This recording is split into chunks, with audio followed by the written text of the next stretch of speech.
বন্ধুরা কেমন আছো তোমরা সবাই? আশা করি সবাই খুব ভালোই আছো। আমরা আজকে পড়তে যাচ্ছি তোমাদের আনন্দপাঠ বইয়ের একটা চমৎকার গল্প।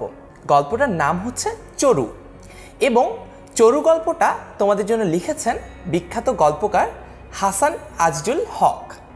আসো আমরা গল্পটা শুরু করার আগে এই গল্পের লেখক অর্থাৎ হাসান আজিজুল হকের কিছু ব্যক্তিগত তথ্য সম্পর্কে জেনে নেই, যে ব্যক্তিগত তথ্যগুলো আমাদেরকে আমাদের পরীক্ষায় ভালো ফলাফল করতে সহায়তা করবে।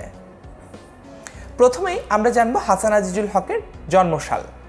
হাসান আজিজুল হক 1939 সালের 2 ফেব্রুয়ারি জন্মগ্রহণ করেন। কোথায়? তিনি জন্মগ্রহণ করেন পশ্চিমবঙ্গের বর্ধমান জেলার জব গ্রামে।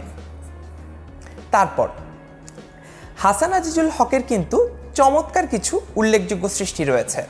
তার মধ্যে সবচেয়ে বিখ্যাত যেটি সেটি হচ্ছে আত্মজা ও একটি করবী গাছ, জীবন ঘষে আগুন, নামহীন গোত্রহীন, পাতালে হাসপাতালে, এবং তার কিন্তু চমৎকার সব শিশু সাহিত্য রয়েছে।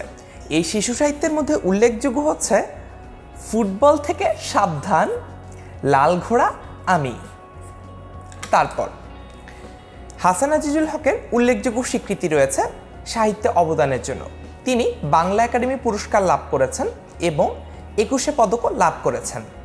আমরা এই ভিডিওতে খুব সহজেই হাসান আজিজুল হকের ব্যক্তিগত কিছু তথ্য জেনে নিলাম, যে তথ্যগুলো পরবর্তীতে আমাদেরকে কিন্তু আমাদের পরীক্ষায় ভালো ফলাফল করতে এবং অবজেক্টিভে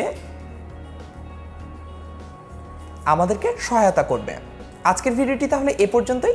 দেখা হচ্ছে পরের ভিডিওতে। আমাদের সঙ্গেই থেকো সবাই।